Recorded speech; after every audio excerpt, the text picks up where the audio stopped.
Hello everyone and welcome to another episode of Bible Illustrated Hands. Uh, I couldn't actually find today's question in question because it was lost in the sea of the questions I received on Bible Illustrated Hands or the main channel. So we'll do with what we have. The question basically is, can a church make a mistake during the canonization process?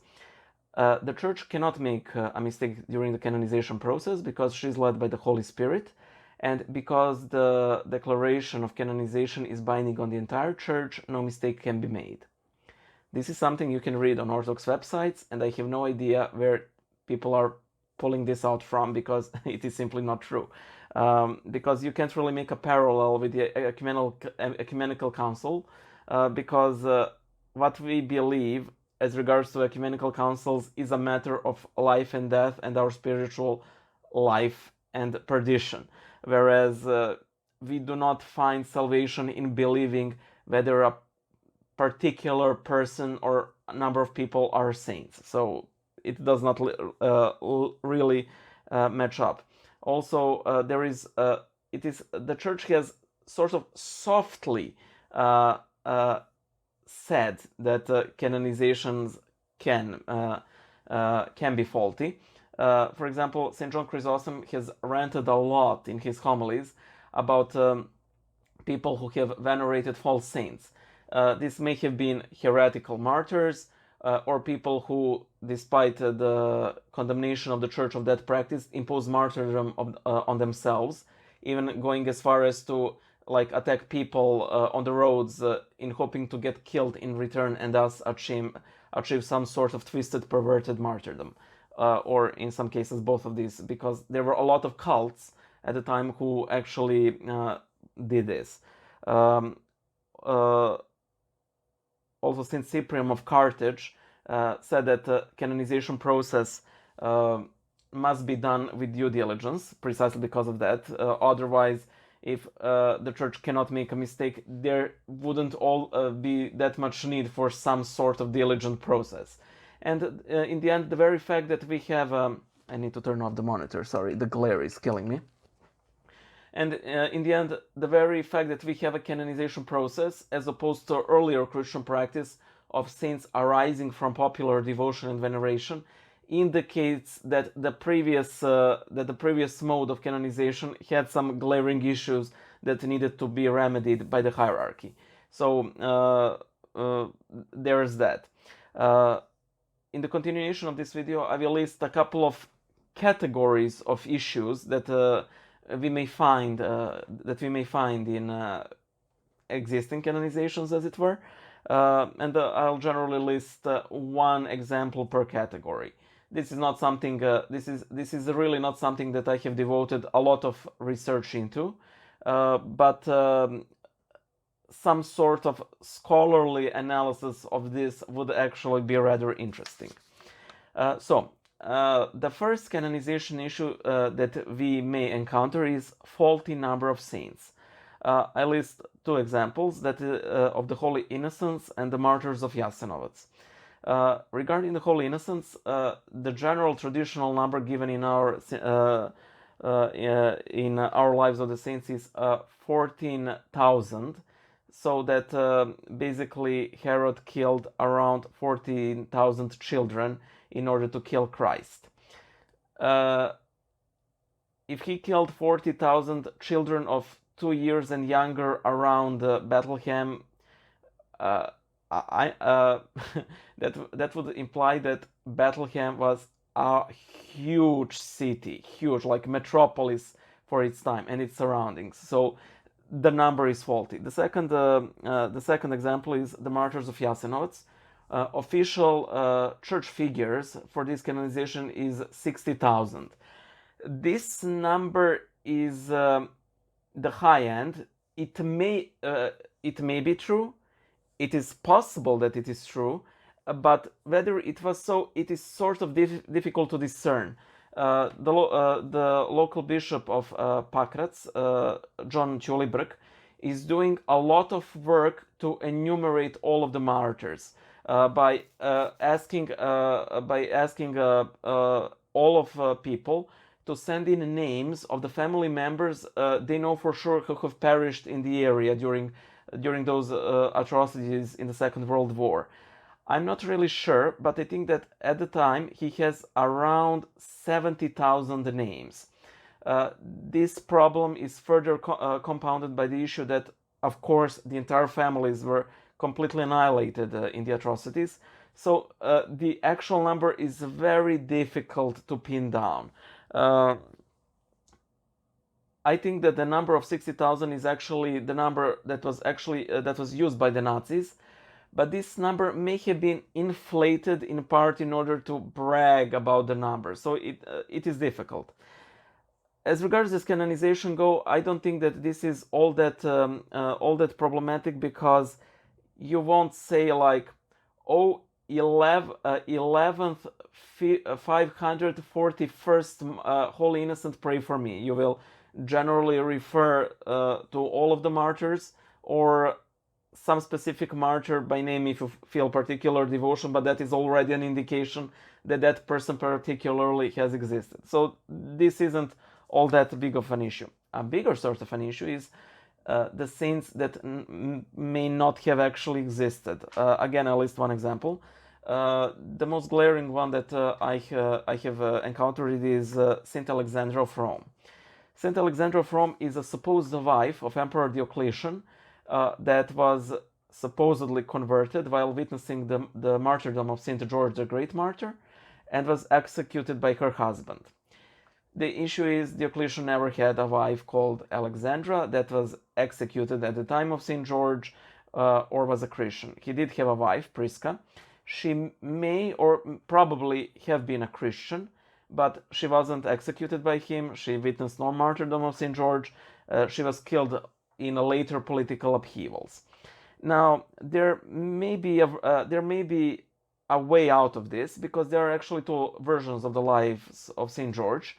In one version, he suffers before Emperor Diocletian, and in the other version, he suffers under a local prefect. If there is a Saint Alexandra, it is probable that she was the wife of this local prefect, but that would mean that the life was later on embellished, and the prefect became the emperor, and in the process, prefect's wife became an empress. But somebody didn't do their due diligence and forgot to notice that an empress converting would have been a big news during the Diocletian's persecutions. These embellishments in the lives of the saints are actually rather common. And again, this is not something that the Church isn't aware of. I list the example of Saint Simeon Metaphrastes, who was the biggest compiler of the lives of the saints in 11th century. If you're baptized Orthodox, you probably know him from communion prayers. He has composed a few, and a couple of them are in regular rotations when we prepare for the Eucharist. He has removed some spurious lives and has edited a number of them. Again, I remember that he edited the life of Saint Barbara, the great martyr, and I recall that he removed an episode where God turns Saint Barbara's persecutors into grasshoppers. The next case of faulty canonization is canonizations that were done by the hierarchy, but in the end were rejected by the laity. And the example of that is Saint Cyril of Alexandria, the man who was involved in the murder of pagan philosopher Hypatia. Whether he was personally involved, we do not know. He probably wasn't. He probably did not order. Her murder, but he was involved in the rising tensions. And after she was murdered, there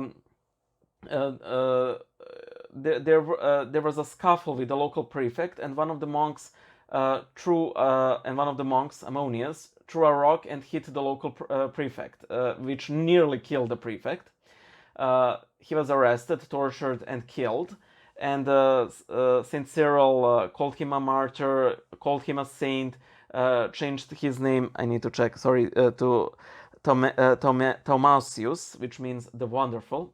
I generally don't make notes for these videos, but there's a lot to cover here, so I actually made some notes here. However, the local Christians weren't really a fan of essentially canonizing a violent man who nearly killed a local official, and that canonization did not go anywhere. Thomasius or Ammonius is not a saint of our church. Then we have a rather interesting example of canonizing saints from non-Orthodox churches or faith communities. I'll list the most interesting example, and he presents a total cluster problem of issues, and that is Saint Isaac of Syria. The issue is he was definitely a member of Church of the East, which was a Nestorian church. He was ordained by a definitely Nestorian patriarch. He was a part of C. He was a part of C that was a Nestorian. However, there are some people who say that there were actually two Isaacs. One is the Orthodox Saint Isaac, the other is Nestorian Saint Isaac. The problem is further compounded by the fact that clearly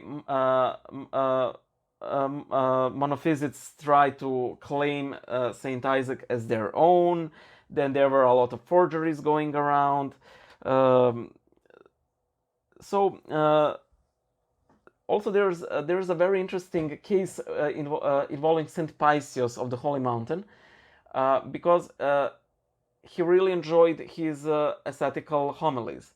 So he wanted to dedicate a church to him, and then he realized that he's actually not that he's not canonized in the Greek church, which is saying something, that a saint of such huge repute is lacking a service in the Greek church. So he prayed, and supposedly, and I sort of believe this, I do believe this, he had a vision where the saint appeared to him and told him that he was completely Orthodox and that he tried to fight Nestorianism. Even though I'm personally not a fan of using miracles as proof, which we will cover later in this video, that is like in 5 minutes. This does, for me, resolve some issues, because after he was ordained, he was a bishop. Saint Isaac was a bishop for only 5 months, and the reason why Saint Isaac was so popular across the board, despite the differences between the Orthodox and Heterodox, everybody liked him. This comes from the fact that he sort of stayed away from the local debates. Now we can guess why it was so. In my opinion, I believe that he did consider his church a valid Orthodox church, but that a church where Nestorianism was slowly and progressively growing. And that is why he basically gave up on his post, or was maybe even removed. Again, this is simply guesswork. I have no idea. And that is why he basically shies away from such polemics in order to stay out of trouble, which is something that also happens. In any case, this is Saint Isaac of Syria is a rather interesting case, because even if he were completely Orthodox, which I personally believe, he still was a part of communion that wasn't in communion with churches that consider themselves and call themselves today Orthodox. I will list now another example, which is much more clear-cut and much more recent and easy to prove. And the biggest whoopsie of the Orthodox canonizations, and you all probably know what I'm going to say, and it's the Romanov servants. So not Romanovs, I do consider them saints, don't worry. I know that you're all shocked that I consider Romanov saints, but I never understood really people who do not consider them saints. So there were actually two canonizations, as it were, of the Romanovs. One done by the Russian Orthodox Church of Russia, and the other done by the Russian Orthodox Church, the Moscow Patriarchate. The issue is Russian Orthodox Church outside of Russia canonized them in 1981, I believe, and they canonized in bulk the servants of the Romanovs, who include Aloysius Stepp, who was a footman, and Catherine Schneider. I think she was a nanny, or she was a nanny to the Grand Duchesses. Now the issue is Saint Aloysius was a Catholic and Saint Catherine was a Lutheran. So if you belong to Roker, you can invoke a Catholic and a Lutheran in your prayers. I just find it funny. So, now, I have seen a couple of bad takes regarding this. One was that these two people were baptized in Tsar's blood. No, they weren't, because this may surprise you, but Tsar's blood can't save, because he's a man, he's not God. And I think that claiming such things is very dangerous, especially because in Russia there are actually a couple of Orthodox sects. I say Orthodox in the sense that they sort of came forth from Orthodoxy, not from Protestantism, that actually do in a way worship the Tsar. And I have seen some titles like the Redeemer Tsar, which were, I think this is just bad. Also, this is a clearly trying to invoke the baptism by blood, but this is for martyrs who simply did not have the opportunity to receive baptism, and there is absolutely no indication that any of these two people wanted ever to become Orthodox. They did love Romanovs a lot. They did follow them all the way towards to the death, but not actually as far as to actually say, "Hey, we wanted to become Orthodox." There is absolutely no testimony to that effect. And the second biggest whoopsie of the canonization process, and this is literally going back and forth, is the case of Saint Anna of Kashin, Anna Kashinskaya. She was a Russian princess who lived in 13th century. Then comes Patriarch Nikon. He introduces the new liturgical and Christian practices in the Russian Orthodox Church, like making the sign of the cross with the 3 fingers instead of 2, using prayer ropes instead of listovka, and other scandalous changes. So the old believers rebelled against that. They wanted to stick to their own practices, and even going as far to actually call the Greek practices satanic and so on. Now, the issue with Saint Anna of Kashin was that her relics were incorrupt, and this is a callback to what I previously said. I'm not a fan of using miracles as proof. Her incorrupt hand showed her making the sign of the cross with two fingers. The church authorities somehow tried to remedy this, but the hand would always miraculously restore itself, and the old believers saw in this total proof for their position. And this was so bad that actually church authorities decanonized Saint Anna, forbade prayers to her, said that people can only pray for her by holding memorial services, but her relics were removed from public view. She was removed from the diptychs, and come 300 years later, she was canonized again. So I think that we can call her Saint Anna the double canonized. The issue of these mistakes during the canonization process presents some interesting issues. The first is, if we happen to pray to a saint who's maybe not a saint or did not even exist, are those prayers wasted? And the answer is no, because there is this very famous story about Saint Ascension.